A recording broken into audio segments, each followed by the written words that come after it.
دین کے جو احکام ہیں وہ عقائد سے بھی متعلق ہیں، عبادات سے بھی ہیں، معاملات سے بھی ہیں، معاشرت سے بھی ہیں، اخلاق سے بھی ہیں۔ ان پانچوں شعبوں کے اندر میرے اندر کیا کمی ہے، اس کا ہر وقت جائزہ لیتے رہنے کی ضرورت۔ لیکن یہ جائزہ اسی وقت آدمی لے گا جب اس کے پاس تھوڑا بہت علم ہو، اتنا علم تو ہو کہ وہ سمجھ سکے کہ کیا جائز ہے کیا ناجائز ہے، اور اگر عبادات ہیں تو وہ کس طرح ادا کی جائیں، معاملات ہیں خرید و فروخت کے، سودا سلف کے، تو وہ کس طرح انجام دیے جائیں، لوگوں کے ساتھ ملنا بیٹھنا ہو تو اس میں اسلام کے احکام کیا ہیں اور کیسے اخلاق لوگوں کے ساتھ برتنے چاہیے، اس کا علم ہونا ضروری۔ لہذا سب سے پہلی چیز اپنی اصلاح کے لیے جو انسان کے ذمہ ضروری ہے وہ ضروری علم حاصل کرنا۔ ضروری علم میں اس لیے کہہ رہا ہوں کہ پورا علم، قرآن و حدیث کے تمام علوم کا علم جو آج کل درس نظامی میں پڑھایا جاتا ہے وہ ہر انسان کے ذمے فرض نہیں ہے، ہر انسان ضرور اسے حاصل کرے، عالم دین بنے، یہ ہر انسان کے ذمے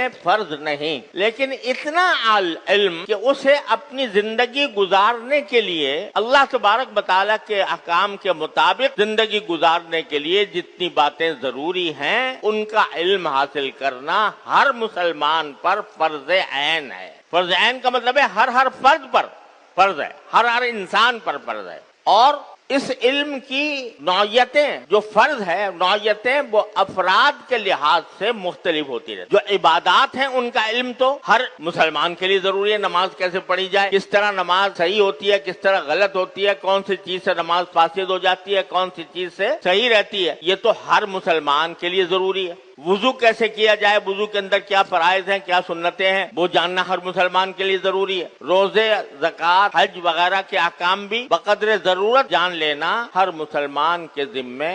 فرض عین ہے۔ افسوس ہے کہ ہمارا جو نظام تعلیم اسکولوں، کالجوں میں، یونیورسٹیوں میں پڑھایا جاتا ہے اس میں دین کی تعلیم کا جو ضروری حصہ ہے، فرض عین ہے، وہ بھی اس میں شامل نہیں ہوتا۔ اسلامیات کے نام سے 1 گھنٹہ ہوتا ہے اور وہ بالکل اس کی کوئی اہمیت نہیں سمجھی جاتی، اس میں دین کے بنیادی احکام تک کا علم نہیں ہوتا۔ کن چیزوں میں وضو واجب ہوتا ہے، کن چیزوں سے غسل واجب ہو جاتا ہے، غسل کے کیا لوازم ہیں، وضو کے کیا لوازم ہیں، یہ بھی نہیں پڑھایا جاتا۔ نتیجہ یہ کہ پوری قوم جو ہے جو اس نظام تعلیم کے ذریعے کھڑی ہو رہی ہے اس قوم کو دین کے بنیادی امور تک کا پتہ نہیں۔ ہم جب کوئی دارالعلوم کے اندر ملازم رکھتے ہیں، ایک تو مدرس ہوتا ہے جو پڑھانے کے لیے رکھا جاتا ہے، لیکن بہت سے انتظامی کاموں کے لیے رکھتے ہیں۔ ایسے انتظامی کام جیسے مثلا کوئی اکاؤنٹنٹ رکھنا ہے، محاسب رکھنا ہے، حساب رکھنے والا، یا بجلی کا کام کرنے کے لیے، یا